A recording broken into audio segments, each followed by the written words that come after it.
Good morning. Welcome to the Unitarian Universalist congregation of Monmouth County. My name is Angie Morfogan, and my pronouns are she and her. I serve as chair of the Aesthetics Committee, which brings seasonal decor to the Meeting House, as well as periodic art shows. If decor or art interests you, please contact our committee. We are always looking for new members. Whoever you are, whomever you love, however you arrived at this beloved place, you are welcome here. Our mission is to create community, transform ourselves, and transform the world. This morning, we welcome a guest speaker, Chris Budin, who is a Unitarian Universalist seminarian studying towards a Master of Divinity degree from Meadville Lombard Theological School, one of 2 UU seminaries in the United States. This year, he is co-teaching the Coming of Age curriculum with a fabulous group of 9th and 10th graders at his home congregation, UU Montclair. He is gratefully serving as a trustee with UU Faith Action, New Jersey. Chris is called to coalition building and other work with local and national LGBTQ+ justice initiatives. Chris lives in Sussex County with his fur baby Max, who loves long car rides with the windows down and the reality show Dance Moms. I draw your attention to the back side of your orders of service for announcements and service information for next week. For those of you on the live stream and for video viewers, the order of service link is available to you in the YouTube service description box. After the service, refreshments will be served in the community room, and people of all ages are welcome to visit with one another. If you are new to us, please do check out our website, uucmc.org, where you can sign up to get all the latest news of the congregation by email. We look forward to getting to know you better. I believe there's an announcement, and PJ Kaspar will be here.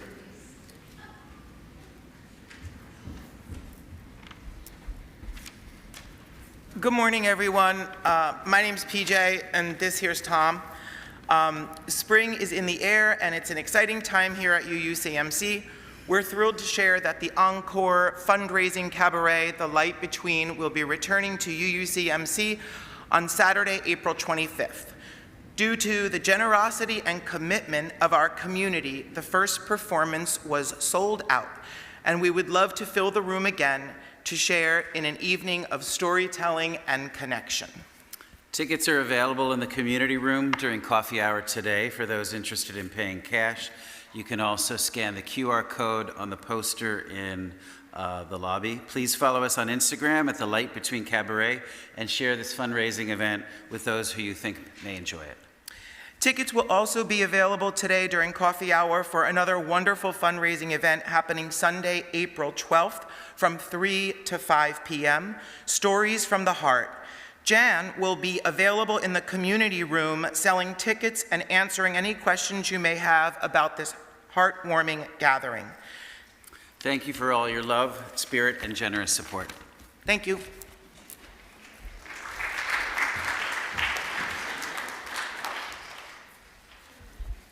Please put your devices on silent as we enter into worship together. Welcome again to this place of love and hope. Please rise in body or in spirit to sing hymn number 1028, The Fire of Commitment.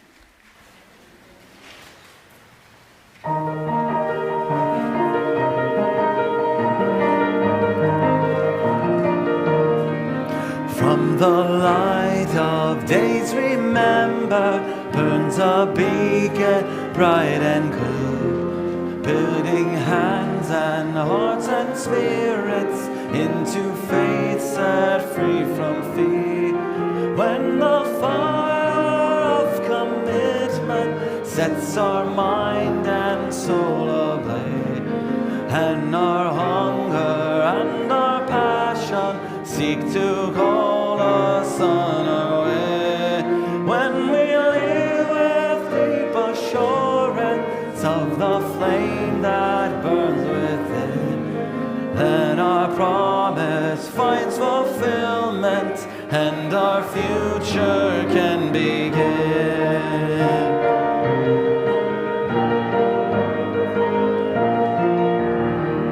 From the stories of a living rings a song bold, brave and free, calling pilgrims still to witness to the life of liberty. When the fire of commitment sets our mind and souls ablaze, and our passion meets to call us on our way. When we live with deep assurance of the flame that burns within, then our promise finds fulfillment and our future can begin.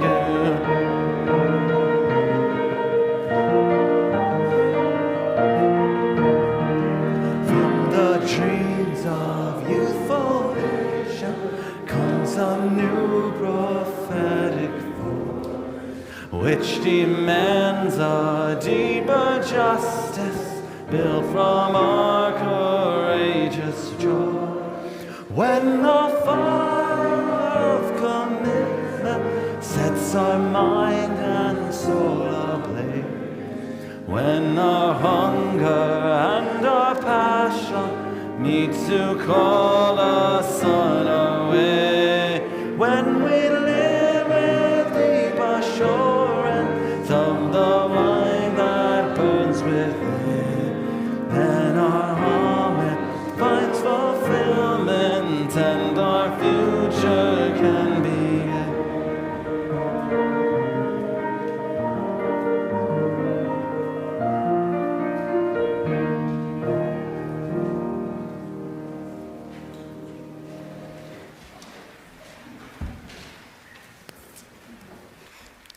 Good morning. In commemoration of the 50,000 women and children who on August 9th, 1956 presented themselves in bodily protest against the dump house in the capital of apartheid, poet June Jordan presented this reading at the United Nations on August 9th, 1978. This poem is a testament to the power of social action, the power of community collaboration and resistance liberation as we welcome you here today. Through the shared values of Unitarian Universalism, whoever you are, however you are, wherever you are, welcome. Let us explore together as, perhaps, we are the ones we have been waiting for.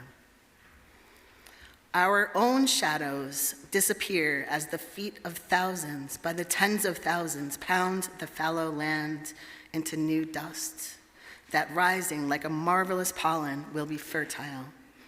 Even as the first woman whispering imagination into the trees around her for righteous few, for some deliberate defense of life, as no other still will claim inferior to any other safety in the world. The whispers, too, they intimate the most inner ear of every spirit now aroused. They, carousing in ferocious affirmation of all peaceable and loving amplitude, sound a certainty, unbound heat from a baptismal smoke where, yes, there will be fire. And the babies cease alarm as mothers raising arms and heart high as the stars so far unseen, nevertheless hurl into the universe a moving force, irreversible as light years traveling to the open eye. And who will join us, standing up? And the ones who stood without sweet company will sing and sing back into the mountains, and if necessary, even under the sea. We are the ones we have been waiting for.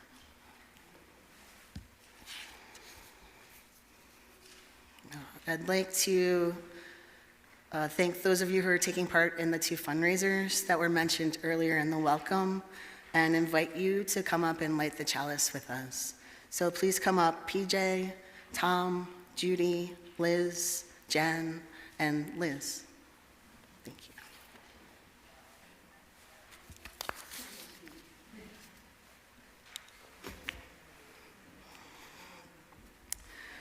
We light this chalice in the spirit of remembering that we are the ones we have been waiting for.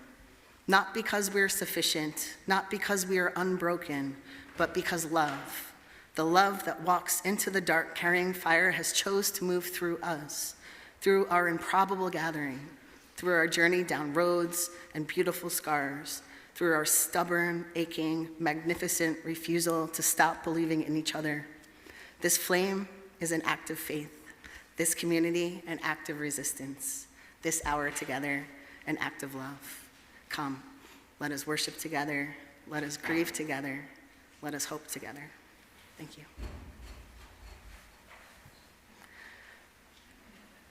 Now please rise in body or spirit and sing hymn number 1008 in the teal hymnal, When Our Heart is in a Holy Place.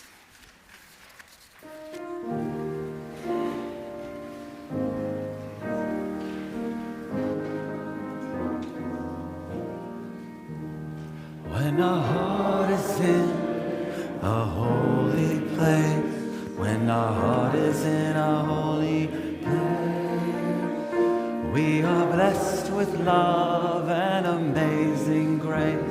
When our heart is in a holy place, when we trust the wisdom in each of us, every color, every creed and kind, and we see our faces in each other's eyes, then our heart is in a holy place. When our heart is in a holy place, when our heart is in a holy place, we are blessed with love and amazing grace. When our heart is in a holy place, when we tell the stories from deep inside, and we listen with a loving mind, and we hear our voices in each other's words, then our heart is in a holy place. When our heart is in a holy place, when our heart is in a holy place, we are blessed with love and amazing grace. When our heart is in a holy place, when we share the silence of sacred space, and the God of our heart stirs within, and we feel the power of each other's faith, then our heart is in a holy place. When our heart is in a holy place, when our heart is in a holy place, we are blessed with love and amazing grace. When our heart is in a holy place, when our heart is in a holy place.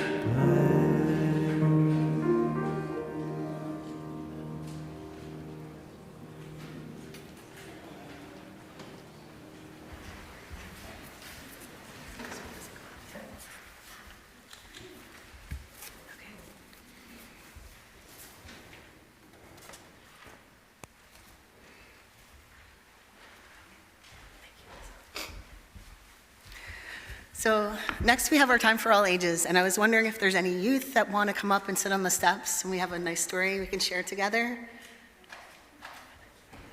If anyone's not feeling shy, it's okay to stay with your family as well. It works for adults just as well, so we can do this. So,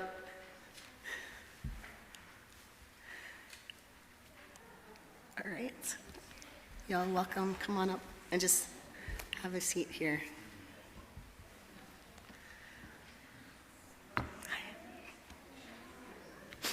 So I invite you to cozy up and make yourselves comfy as our time for all ages this morning.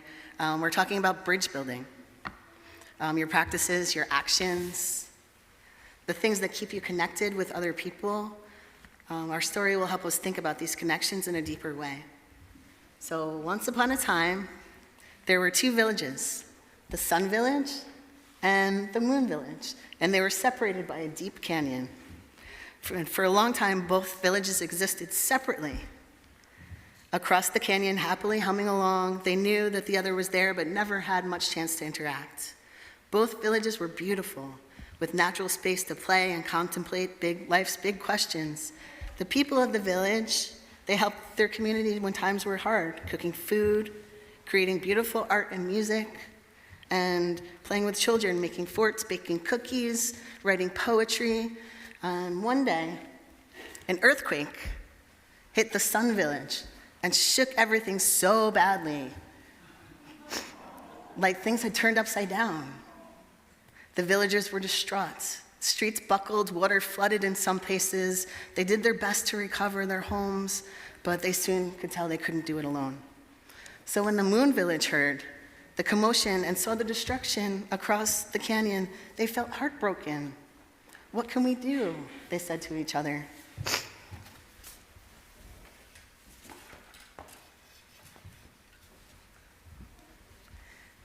They had a vision, they came up with ideas and a plan, but it's really hard to come up with a plan when you feel scared and everything feels urgent. So one villager spoke up and said, why don't we just build a bridge? And it was a marvelous idea. Not only had none of them ever built a bridge before, they didn't know anything about building bridges. Some wanted to map out the whole checklist from beginning to end.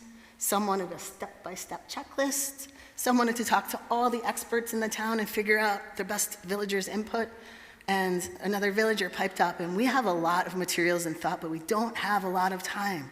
We don't just start the building bridge, we'll build it as we cross it. So this was true. The villagers contributed. They shared their wood, their cables, some brought their tools, some were able to stay for days.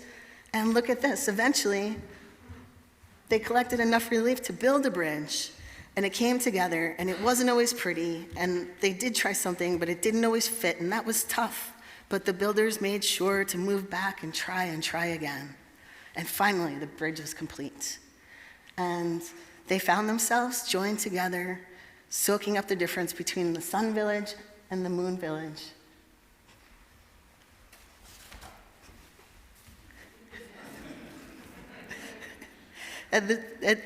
In time, look, the Sun Village was rebuilt and the villagers returned home, but they always remained connected by the bridge. And things sometimes went wrong, a board would snap, bundles of supplies would fall, and each time they got together and figured out how to work. The villagers are both really fond of telling this story, because we often are faced with many tough situations and many paths forward, and instead of getting stuck down and overwhelmed, we thought about the bridge and reminded each other gently, we can build bridges as we cross it. So thank you all for coming up, and I wonder, what bridges and connections do you have to the people who live by you? Do you have neighborhood play dates, going to schools together? If you had to choose between many options for doing something, you work out problems with each other. So I want you to think about the comfortable ways that you solve problems and what kind of things help you to feel connected to other people. So thank you all for coming up, and now let us bless the children off.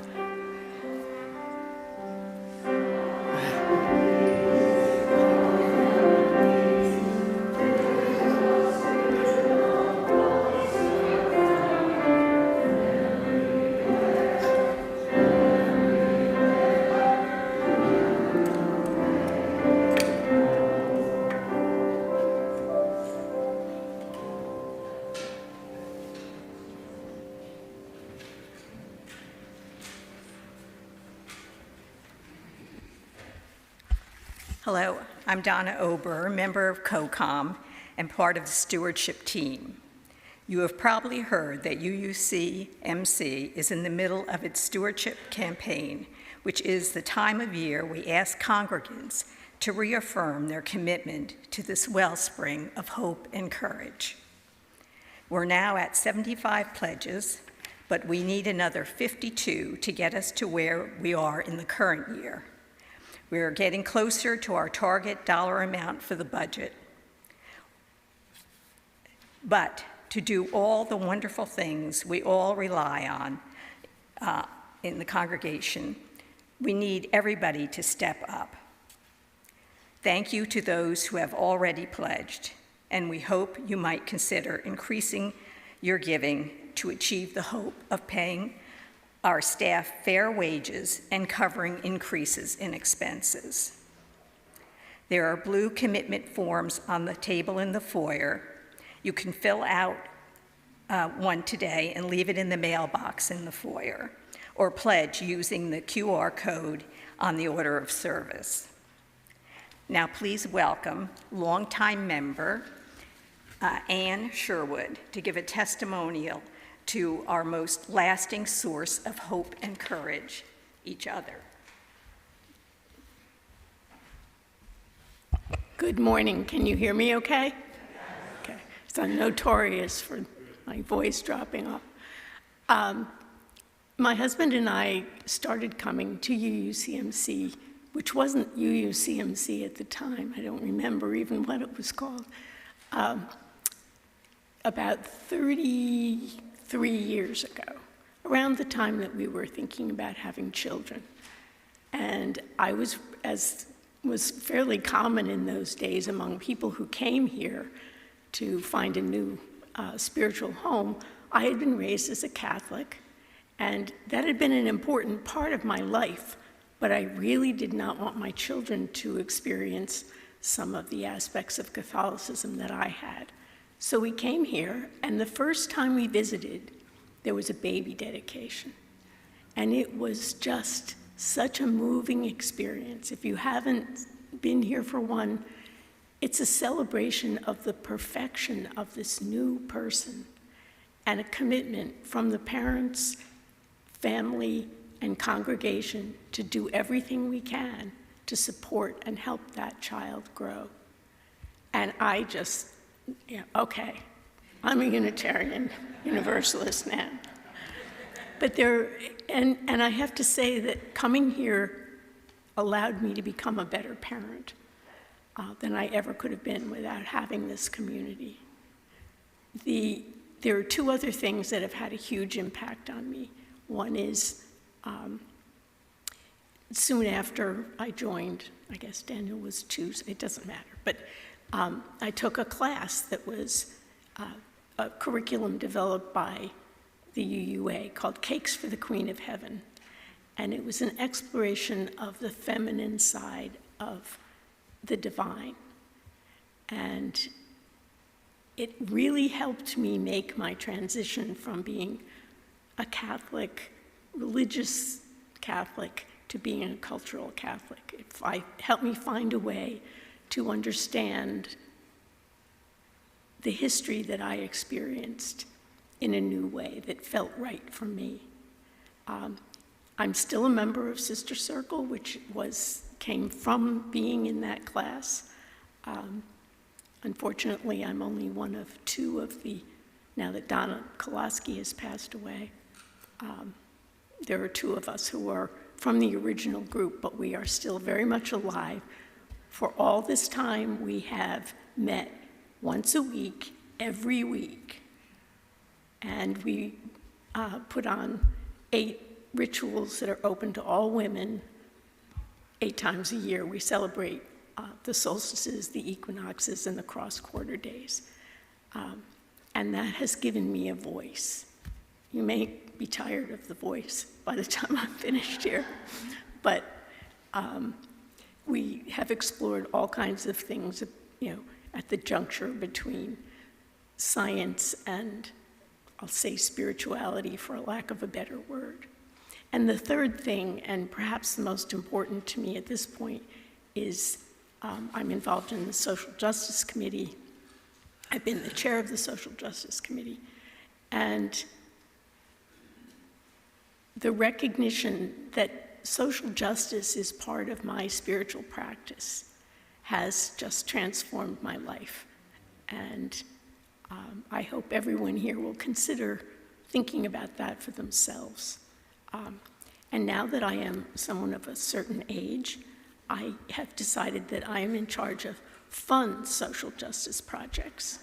So I'm one of the organizers of the Gather the Harvest potluck dinners that we've had after elections and after Inauguration Day and stuff, just to get together and feel comforted and community with each other. And I haven't done one recently since Inauguration Day, but I invite you all to mark the first week in August. We are going to have a Mothapalooza. And if you don't know what that is, you can come find me at coffee hour and I'll explain. It's just fun. So and it supports the environment. Thank you very much.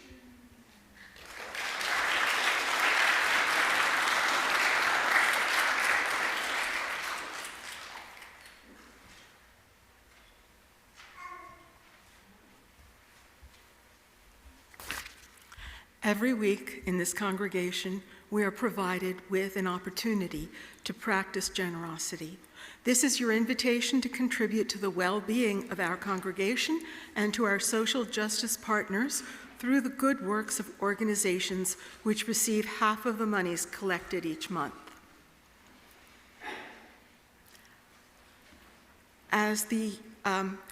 This month, it is the International Convocation of Unitarian Universalist Women, ICUUW.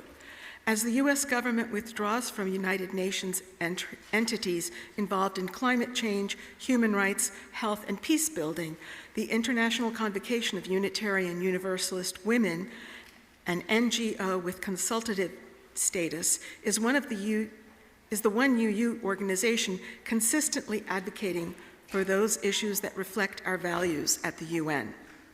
We know that UUs are not isolationists.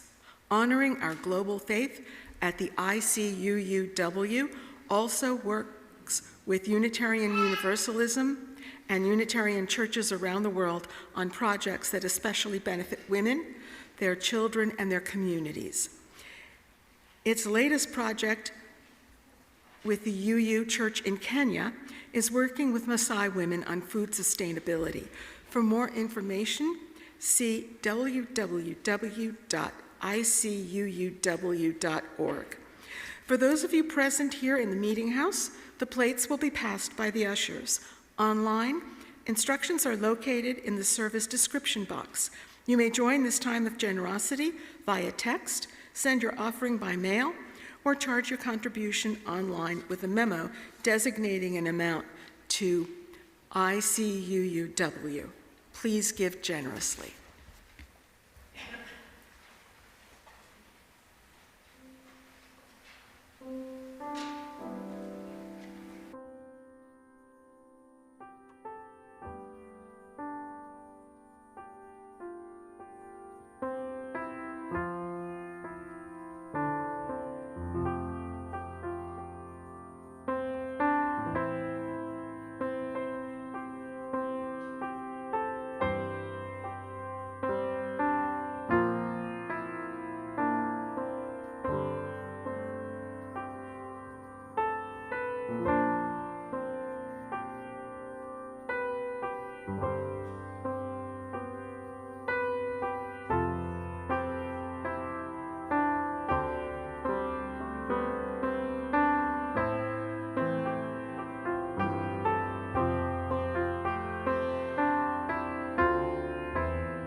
There are moments in history when poetry becomes more than an art.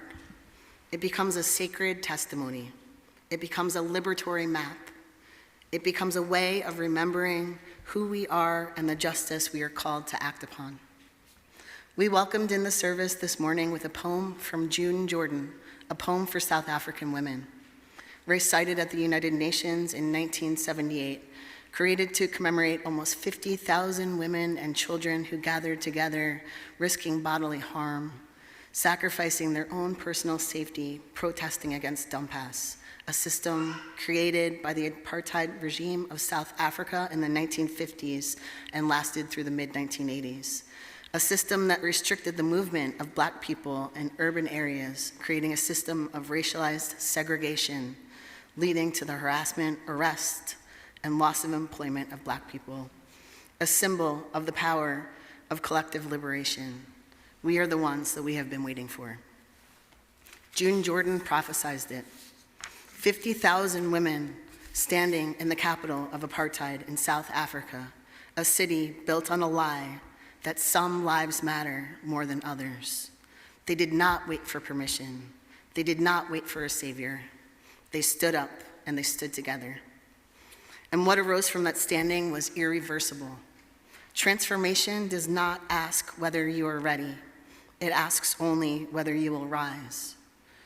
The realization that no one is coming to save us. We are here to save each other. So today, in my home congregation in Montclair, Reverend Anya Samler-Michael and a fellow seminarian are reflecting on their experience attending the Interfaith Call to Action last month in Minneapolis, Minnesota. So I will share with you today in parallel a bit of my firsthand experience traveling with over 500 clergy and interfaith leaders from all over the country to the epicenter of injustice, one of them. We gathered in solidarity to walk the streets, to meet business owners struggling to keep their shops open, and witness neighborhood devastation, a result of the ICE agents' actions traumatizing that immigrant community, leaving families in fear of leaving their homes, fear preventing them from sending their children to school, shopping for food at the grocery store, and seeking needed medical health care. Yet, the path isn't laid out. A bridge has not yet been built. But just as hundreds of clergy from all walks of faith were called to Minneapolis, just on that same day, 100,000 protesters from all walks of life put themselves on the line in a movement of resistance. The temperature that day, minus 20 degrees below zero at best for the high. And to show up as a community against the injustice of this administration and the misbehavior of locally assigned ICE agents. 100,000 people walked the streets in protest in Minneapolis that day. And it was just last month.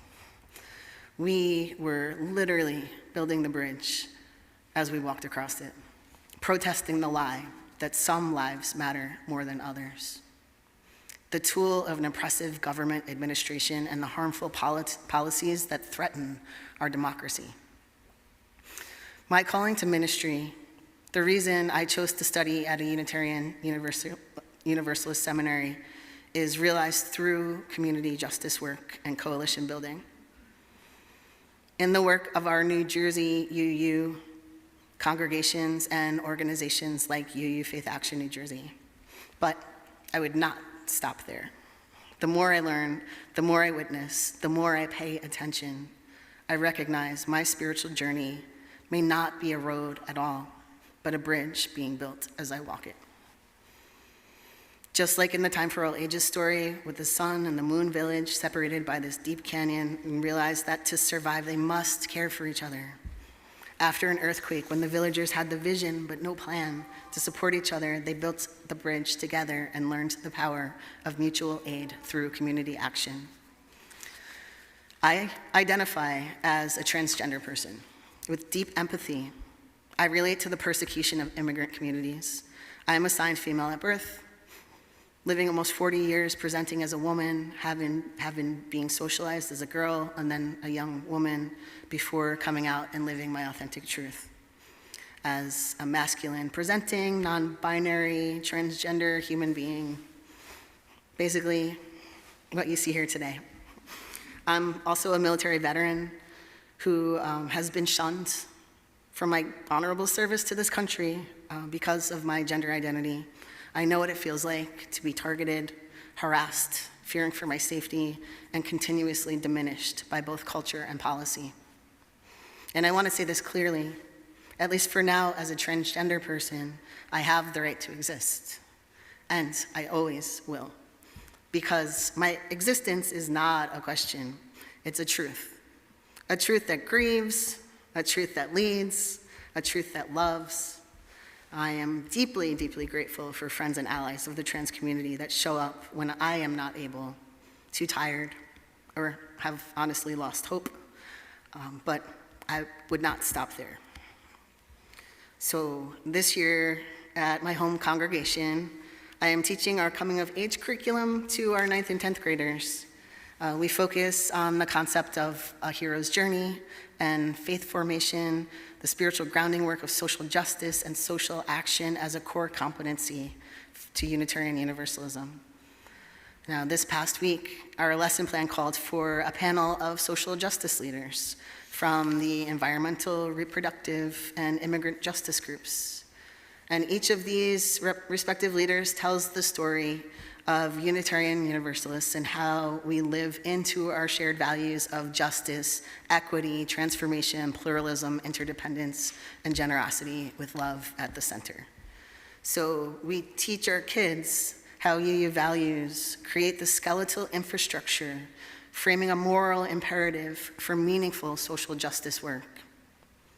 Many of the youth do not realize yet that every decision they make, they are already involved in the work of social action.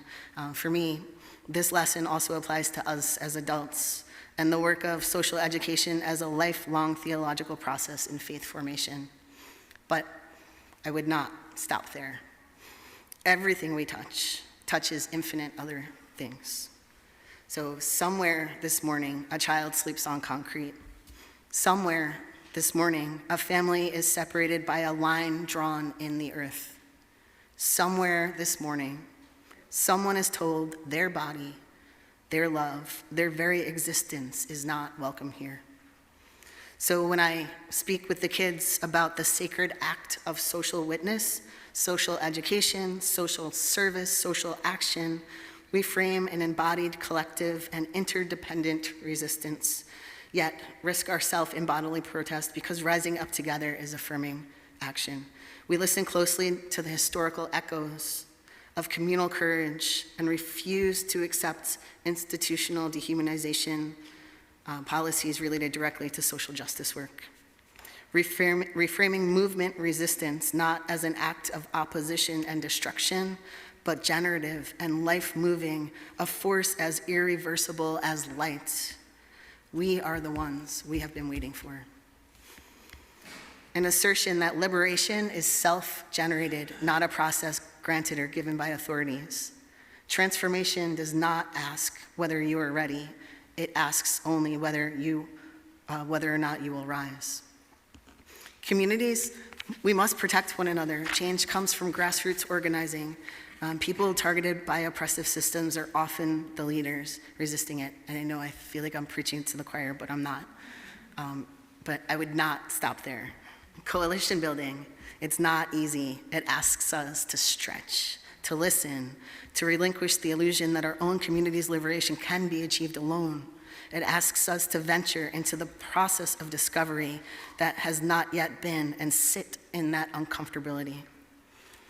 June Jordan's poem shows us that resistance is always collective. Those 50,000 women did not march as individuals. They marched as a body, a living, breathing, single body. Coalition building is how we become that body today, the bridge that is built as we walk it. It means showing up when the issue is not ours. It means trusting leadership that does not look or sound like us. It means letting our hearts be broken open by stories that are not our own. It means recognizing that liberation is not a competition, but a shared horizon. So when we hear June Jordan say, "We are the ones we have been waiting for," she is not offering a slogan, she is offering a charge, a call to action, a reminder that the work of justice is ours to do, a reminder that coalition is how we survive, a reminder that love, radical love, public love, courageous love is always a collective act. May we be bridge builders. May we be companions in the struggle. May we be people who show up with our bodies, our voices, and our values. And may we remember that in the spirit of those South African women and children still walking with us in Minneapolis, or here in New Jersey at Delaney Hall, or whenever we choose to stand on the side of freedom, on the side of justice, on the side of love. Transformation does not ask whether you are ready. It only asks whether or not you will rise. Amen. And may it be so. And as we enter into our time of prayer, we're going to have an instrumental version of There Is More Love Somewhere, which is hymn number 95 in the Teal hymnal.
As we enter into a time of prayer and meditation, I welcome you into the circle of community as we bring our joys and sorrows each week. This is a grounding moment, an adaptation of the meditation on the power of we by Alandria Williams. Now, if you're comfortable, close your eyes or rest them in a gentle gaze as we share this embodied moment together. Feel your body being held in your chair, the weight of the day in a shrug of your shoulders, maybe a tenseness down your neck and your arms and into your fingertips. If you're able to squeeze your hands into a tight ball and open your fingers wide, let go of some of that energy that you're holding. Notice how your body carries the day's journey, even yesterday's journey, together here in this time. Now let us take a breath together. Breathe in and breathe out. When you hear the word liberation, liberatory spirit, liberatory life, liberatory possibilities, what does that conjure in your soul? Breathe in, liberation, and breathe out. When you hear, we are the liberating force, spirit, light, and love, what does that conjure in your spirit? Breathe in, light, love, and breathe out. When you hear that we have the power to transform the world around us, what does that mean in your bones? Breathe in, transformation. Breathe out. When you hear, we are the people that we have been waiting for, we are, how does that feel in your blood? Breathe in, we are. Breathe out. We are the light, we are the wisdom, we are the ancestors, we are those yet to come. How do we fully hold all of that in ourselves? Breathe in, wisdom. Breathe out. Now open your eyes. Turn to your left and your right. Just look around at each of us here this morning, together yet on our separate paths, journeying towards a collective liberation. We are the spirit, the light. We are those yet to come. We are the ones we have been waiting for. We are in this together. May all these joys and sorrows, along with those left unspoken, know the kindness that is possible within this circle and beyond. Amen. Now, please rise again, embody your spirit for our closing hymn, number 1014 in the teal hymnal, Answering the Call of Love. In your hymnal, it's printed as Standing on the Side of Love, but a change for more inclusive language was made after these books were printed, of course, Answering the Call of Love, which is how you'll see it, how we usually see it on the screens, which are not there today. When I get to the chorus, to remind you, I'm going to go like this. I'll try. Answering the call to love, okay? I'll be relying on you as much as you're relying on me.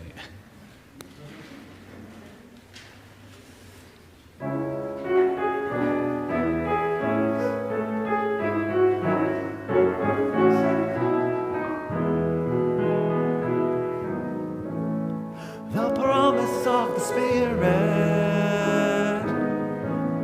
faith, hope, and love abide, and so every soul is blessed and made whole.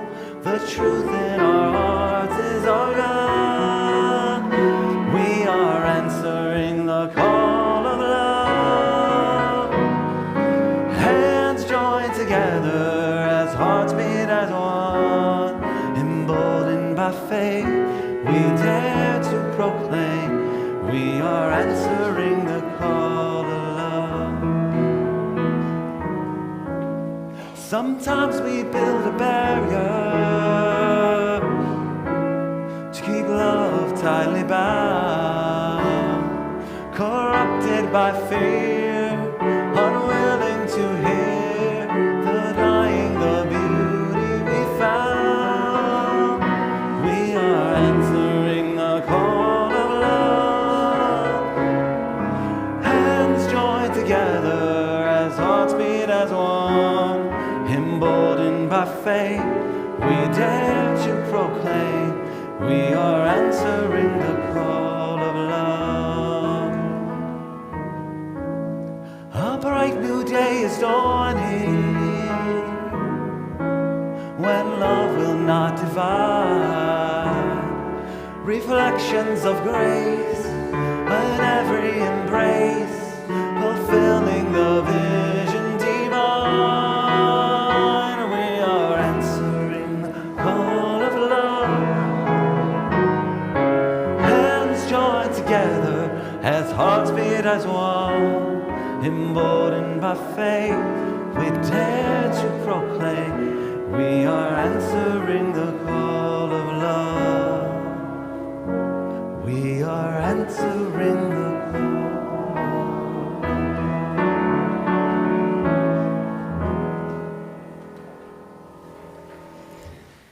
May we leave this space today with open hearts, embracing vulnerability as a sacred strength, knowing that true leadership begins not with power, but with presence.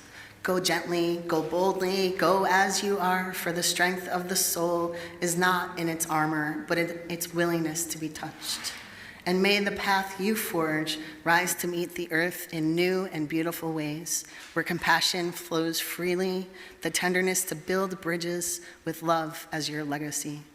This is not a distant dream, but a living reality we co-create together. Let us go in peace to bless the world. Amen. Thank you.